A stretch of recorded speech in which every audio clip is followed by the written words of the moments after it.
나오네요. 무너지네, 사건이 보이시죠? 네. 열흘 넘게 서울 아산병원에 입원했던 김건희 여사가 오늘 퇴원합니다. 김 여사 측은 김 여사가 오늘 퇴원할 예정이라며 상태가 호전돼 퇴원하는 것은 아니고 집에서 치료받을 것이라고 밝혔습니다. 지난 16일 우울증 증상이 심하다며 입원한 지 11일 만에 퇴원입니다. 김 여사 측은 또 특검으로부터 출석 요청을 받지 않았다고 밝혀 입원과 퇴원 모두 수사와 관련이 없다는 점을 부각했습니다. 그러나 일각에서는 김 여사 측이 특검 소환 조사를 피할 수 없다고 보고 병원보다 밖에서 준비하는 것이 낫다고 판단한 거라는 분석도 나옵니다. 김건희 국정농단 특검팀은 소환 조사 계획에 대해 법과 원칙을 언급했습니다. 김 여사 곧 이제 퇴원할 수 있다는데 소환 조사 계획 좀 있으세요? 법과 원칙에 따라서 진행될 겁니다. 혹시 비공개 소환 요청을 하면 받아들일지 논의를 좀 하셨을까요?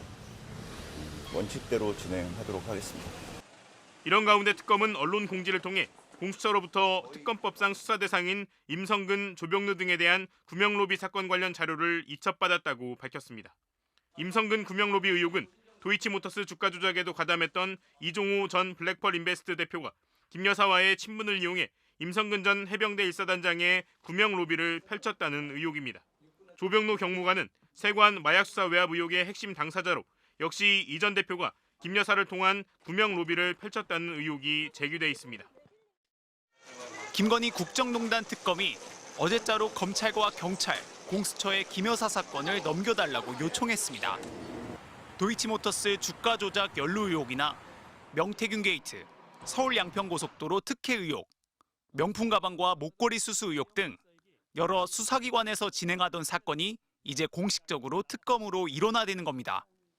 특검 내 8개 수사팀을 구성해 16가지 의혹을 나눠 맞는 방안이 검토되고 있는 가운데 특검팀이 가장 속도를 낼 수 있는 부분은 도이치모터스 주가 조작 연루 의혹 사건으로 보입니다. 재수사를 맡았던 서울고검이 김 여사가 주가 조작을 알고 있는 듯한 정황이 담긴 김 여사의 통화 녹취 파일을 수백 개 확보했기 때문입니다.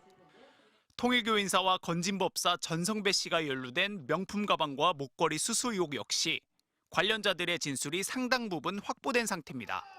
관건은 김 여사 대면 조사 시점입니다. 우울증으로 병원에 입원한 김 여사 측은 특검 체제가 시작된 만큼 검찰 조사에 응하는 것이 불필요하다며 검찰의 출석 요구엔 불응해왔습니다. 특검팀은 오늘도 김 여사 출석 요구 방침을 분명히 했습니다. 김건희 여사가 어제 소환 조사 불응했는데 어떻게 보시나요?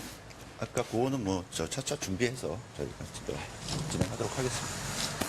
김건희 국정농단 특검의 수사기간은 기본 90일에 최대 150일.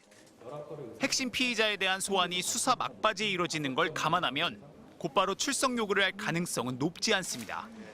특검 관계자는 특검 조사를 이유로 검찰 출석 요구에 불응한 만큼 김 여사가 특검 조사까지 거부하진 않을 것이라면서도 끝내 응하지 않을 경우 강제 구인 절차도 생각해 볼 수 있다고 밝혔습니다. MBC 뉴스 차현진입니다.